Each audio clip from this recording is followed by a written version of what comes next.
जिन खोजा तिन पाया। इस विषय को स्पष्ट करते हुए पूज्य स्वामी राम सुखदास जी लिखते हैं, परमात्म तत्व अद्वितीय है। उपनिषद में आया है, सदैव सौम्य इदमग्र आसीद एकमेव अद्वितीयम। हे सौम्य, आरंभ में यह एकमात्र अद्वितीय सत्य ही था। तात्पर्य है कि वह तत्व अद्वैत है। उस तत्व में किसी भी तरह का भेद नहीं है। भेद तीन तरह का होता है, स्वगत भेद, सजातीय भेद और विजातीय भेद। जैसे एक शरीर में भी पैर अलग हैं, हाथ अलग हैं, पेट अलग है, सिर अलग है, यह स्वगत भेद है।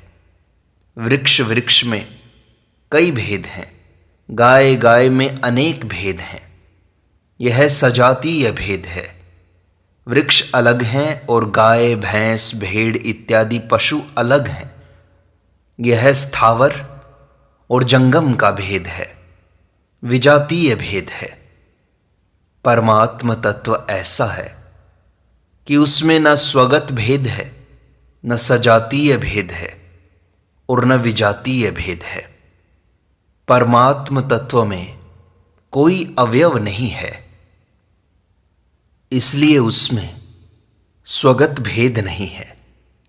जीव भिन्न भिन्न होने पर भी स्वरूप से एक ही हैं, अतः उसमें सजातीय भेद भी नहीं है। उस तत्व के सिवाय दूसरी सत्ता है ही नहीं, इसलिए उसमें विजातीय भेद भी नहीं है। वह परमात्म तत्व सत्ता रूप से एक ही है। जैसे समुद्र में तरंगें उठती हैं, बुदबुद पैदा होते हैं, ज्वार भाटा आता है, पर यह सब का सब जल ही तो है। इस जल से भाप निकलती है, वह भाप बादल बन जाती है, बादलों से फिर वर्षा होती है। कभी ओले बरसते हैं, वर्षा का जल बह करके सरोवर नदी नाले में चला जाता है, नदी समुद्र में मिल जाती है। इस प्रकार एक ही जल कभी समुद्र रूप से, कभी भाप रूप से, कभी बादल रूप से, कभी बूंद रूप से, कभी ओला रूप से, कभी नदी रूप से, कभी आकाश में परमाणु रूप से हो जाता है। समुद्र, भाप, बादल, वर्षा, बर्फ, नदी इत्यादि में फर्क दिखाई देता है, पर जल तत्व में कोई फर्क नहीं है। केवल जल तत्व को ही देखें तो उसमें न समुद्र है, न भाप है, न बूंदें हैं, न ओले हैं, न नदी है, न तालाब है। ये सब तो जल की अलग अलग उपाधियां हैं। तत्व से एक जल के सिवाय कुछ भी नहीं है। इसी तरह सोने के अनेक गहने होते हैं, उनका अलग अलग उपयोग, माप तोल, मूल्य, आकार आदि होते हैं, परंतु तत्व से देखें तो सब सोना ही सोना है। पहले भी सोना था, अंत में भी सोना रहेगा, और बीच में अनेक रूप से दिखाई देने पर भी सोना ही है। मिट्टी से घड़ा, हांडी, ढक्कन, सकोरा इत्यादि कई चीज़ें बनती हैं। उन चीज़ों का अलग अलग नाम, रूप, उपयोग आदि होता है, परंतु तत्व से देखें तो उनमें एक मिट्टी के सिवाय कुछ भी नहीं है। पहले भी मिट्टी था, अंत में भी मिट्टी रहेगी, और बीच में अनेक रूप से दिखाई देने पर भी मिट्टी ही है। इसी प्रकार पहले भी परमात्मा थे, बाद में भी वे रहेंगे, और बीच में संसार रूप से अनेक दिखाई देने पर भी तत्व से परमात्मा ही है। वासुदेवा सर्वम। यह संसार दिखाई देता है, इसमें अलग अलग शरीर हैं, स्थूल, सूक्ष्म और कारण। ये तीन शरीर हैं। कोई स्थिर रहने वाला शरीर है, कोई चलने फिरने वाला शरीर है। स्थिर रहने वालों में कोई पीपल का वृक्ष है, कोई नीम का वृक्ष है, कोई आम का वृक्ष है, कोई करील का वृक्ष है। तरह तरह के पौधे हैं, घास हैं। चलने फिरने वालों में कई तरह के पशु पक्षी, मनुष्य आदि हैं। ये सभी पृथ्वी पर हैं। पृथ्वी, जल, तेज, वायु, आकाश, ये पंच महाभूत हैं। इनसे आगे समष्टि अहंकार है, फिर समष्टि बुद्धि है। महत्तत्व के बाद फिर मूल प्रकृति है। ये सब मिलकर संसार है। संसार के आदि में भी परमात्मा है, अंत में भी परमात्मा है, और बीच में अनेक रूप से दिखाई देते हुए भी तत्व से परमात्मा ही है। फिर एक साधक ने स्वामी जी से पूछा, स्वामी जी, परमात्म तत्व का स्वरूप क्या है? तब स्वामी जी ने कहा, परमात्म तत्व का स्वरूप है सत्ता मात्र। वह सब देश में, सब काल में, संपूर्ण वस्तुओं में, संपूर्ण व्यक्तियों में, संपूर्ण अवस्थाओं में, संपूर्ण घटनाओं में, संपूर्ण परिस्थिति में, संपूर्ण क्रियाओं में है। इस प्रकार वह सत्ता रूप से विद्यमान है। उस चिन्मय ज्ञान स्वरूप सत्ता में मैं, तू, यह, वह, इनका भेद नहीं है। वह इन सबसे अतीत तत्व है। ये सब तो उसके भीतर की गई कल्पनाएं मात्र हैं। जैसे आकाश में बादल हैं, समुद्र में लहरें हैं, मन में मनोराज्य है, स्वप्न दृष्टा में स्वप्न है, ऐसे ही परमात्म तत्व में देश, काल, वस्तु इत्यादि की प्रतीति है। वह तत्व संपूर्ण प्रतीतियों का आश्रय, आधार और प्रकाशक है। उसके अंतर्गत अनंत ब्रह्मांड उत्पन्न और लीन होते रहते हैं, पर वह ज्यों का त्यों रहता है।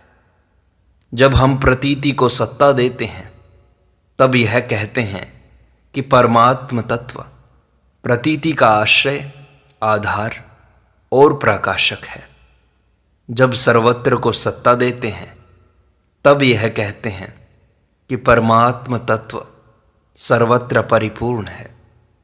जब हम नहीं की सत्ता मानते हैं, तब यह कहते हैं कि परमात्म तत्व है रूप से विद्यमान है। असत की सत्ता मानने पर ही परमात्म तत्व को सत कहते हैं। यदि असत की सत्ता न माने तो परमात्म तत्व को सत कहना बनता ही नहीं। जैसे हमारे यहाँ रात और दिन दो होते हैं, परंतु सूर्य में न रात होती है न दिन होता है। वहाँ तो दिन ही दिन है, पर रात न होने से उसका नाम दिन नहीं है। दिन का नाम रात की अपेक्षा से होता है। रात नहीं है तो दिन कैसे? योग वासिष्ठ में राम जी और वशिष्ठ जी का संवाद आता है।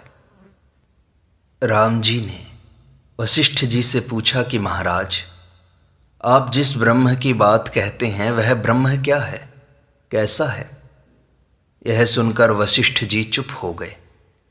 थोड़ी देर के बाद राम जी ने फिर कहा कि महाराज, उस ब्रह्म का वर्णन कीजिए। वशिष्ठ जी ने कहा कि मैंने उसका वर्णन कर दिया। तात्पर्य है कि मौन ही उस ब्रह्म का वर्णन है। वहाँ इंद्रियां नहीं हैं, मन नहीं है, बुद्धि नहीं है, प्रश्न नहीं है, उत्तर नहीं है, शब्द नहीं है, अर्थ नहीं है, कुछ भी तो नहीं है, केवल मौन है। मौन ही गुरु का व्याख्यान है, जिससे शिष्यों के सब संदेह मिट जाते हैं। गुरोस्तु मौनमाख्यानम शिष्यास्तु छिन्न संशयाः। यही है मौन। मौन ही उस ब्रह्म तत्व को बता सकता है। उस परमात्म तत्व का अनुभव उत्पन्न नहीं होता। यदि अनुभव उत्पन्न होगा तो वह मिट जाएगा। परमात्म तत्व तो अनुभव स्वरूप ही है। केवल उसकी तरफ दृष्टि जाती है। दृष्टि जाने से हृदय ग्रंथि का भेदन हो जाता है। सब संशय मिट जाते हैं और संपूर्ण कर्म नष्ट हो जाते हैं। भिद्यते हृदय ग्रंथिश छिद्यन्ते सर्व संशयाः क्षीयन्ते चास्य कर्माणि तस्मिन् दृष्टे परावरे। मैं हूँ, यह हृदय ग्रंथि है की तरफ दृष्टि हो जाने से न मैं रहता है और न ही हूँ रहता है, अर्थात हृदय ग्रंथि का भेदन हो जाता है। परमात्म तत्व क्या है, कैसा है, कौन है, ये संदेह नहीं रहते।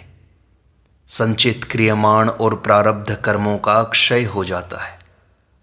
परमात्म तत्व पर प्रकृति से भी परे है, सबसे प्रकृति भी वहां तुच्छ हो जाती है, अर्थात वहां तक पहुंच नहीं सकती। उस परावर परमात्म तत्व का वर्णन हो ही कैसे सकता है। ऐसे परमात्म तत्व की तरफ लक्ष्य होने पर वह ज्यों का त्यों रह जाता है। परमात्म तत्व के लिए कुछ भी कहें, सुने, पढ़ें, विचार करें, चिंतन करें, वह दूसरे की कुछ न कुछ सत्ता मानने से ही होगा।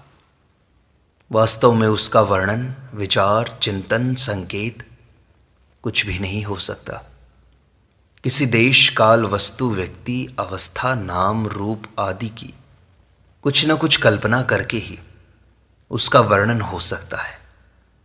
ऐसा वह स्वतः सिद्ध चिन्मय तत्व है। उसका स्वरूप सत्ता मात्र है, जिसकी किसी देश, काल, वस्तु, व्यक्ति आदि के साथ कभी किंचिन मात्र भी लिप्तता है नहीं, हुई नहीं, होगी नहीं, हो सकती नहीं। फिर एक साधक ने प्रश्न पूछा कि महाराज जी, उस तत्व की प्राप्ति के लिए क्या करना चाहिए।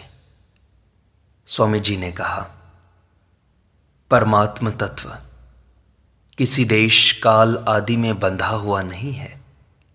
वह सब देश में, सब काल में, सब वस्तुओं में, संपूर्ण व्यक्तियों में, संपूर्ण घटनाओं में, सब परिस्थितियों में, सब अवस्थाओं में विद्यमान है और इन सब से अतीत भी है।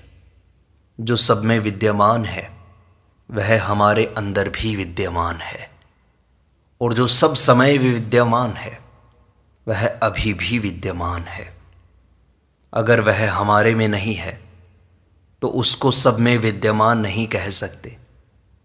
अगर वह अभी नहीं है तो उसको सब समय में विद्यमान नहीं कह सकते। जो हमारे में है, अभी है, उसकी प्राप्ति के लिए परिश्रम की जरूरत नहीं है। परिश्रम तो उसकी प्राप्ति में होता है जो देश, काल, वस्तु आदि से थोड़ी दूर हो। अतः हम परिश्रम करेंगे, उद्योग करेंगे, पुरुषार्थ करेंगे, क्रिया करेंगे, तब उस तत्व की प्राप्ति होगी, ऐसी बात नहीं है। क्रिया करने से तो हम उससे दूर होंगे, क्योंकि क्रिया प्रकृति में होती है और प्रकृति सत नहीं है।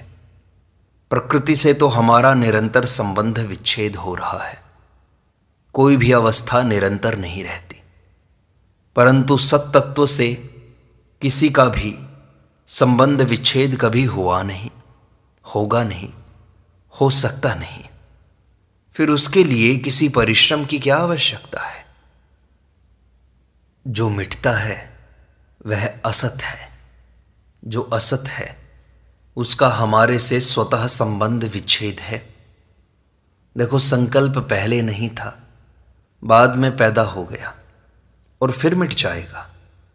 संकल्प का होना भी मिटने में है और मिटना भी मिटने में है। मिटने के प्रवाह को ही होना कहते हैं, मरने के प्रवाह को ही जीना कहते हैं। अतः जो संकल्प अपने आप होता है उसकी उपेक्षा कर दें।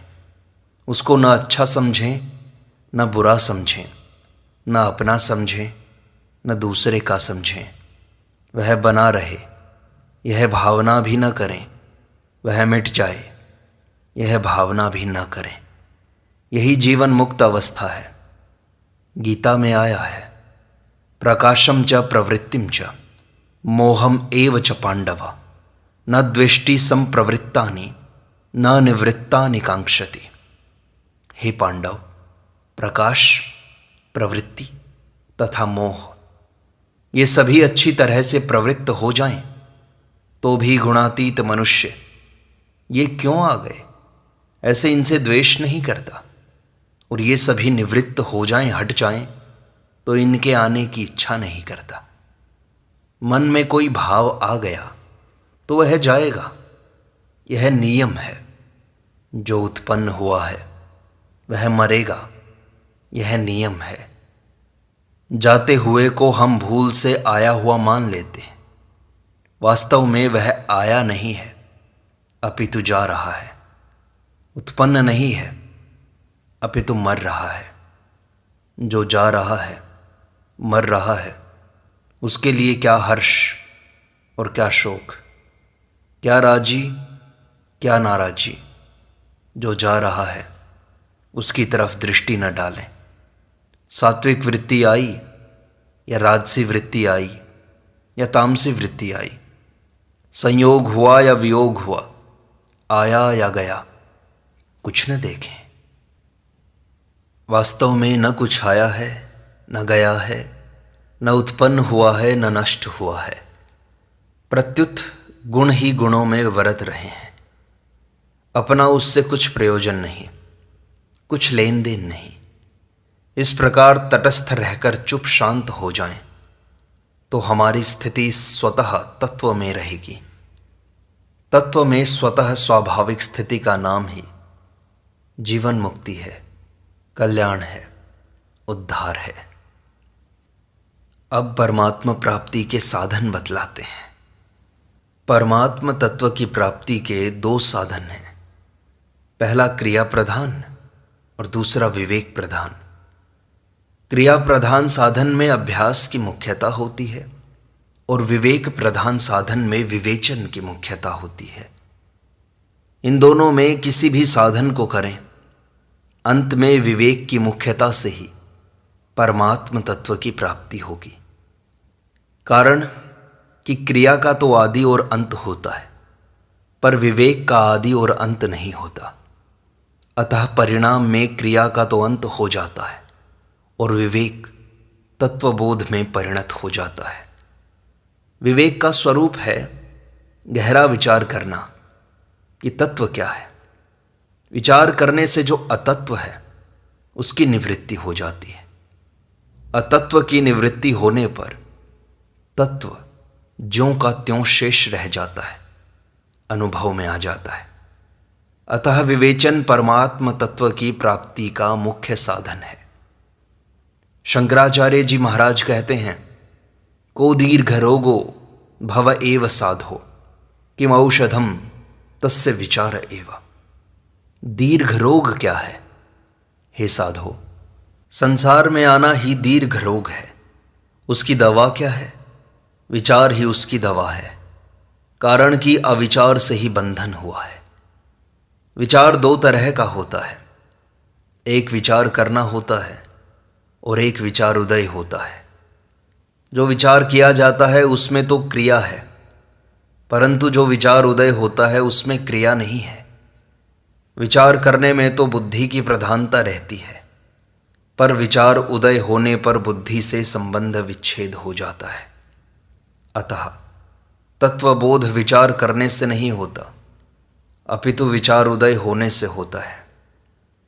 तात्पर्य है कि तत्व प्राप्ति के उद्देश्य से विचार करते करते संसार के साथ मेरा संबंध है ही नहीं, हुआ ही नहीं, होगा ही नहीं, होना संभव ही नहीं, इस विचार का उदय होता है।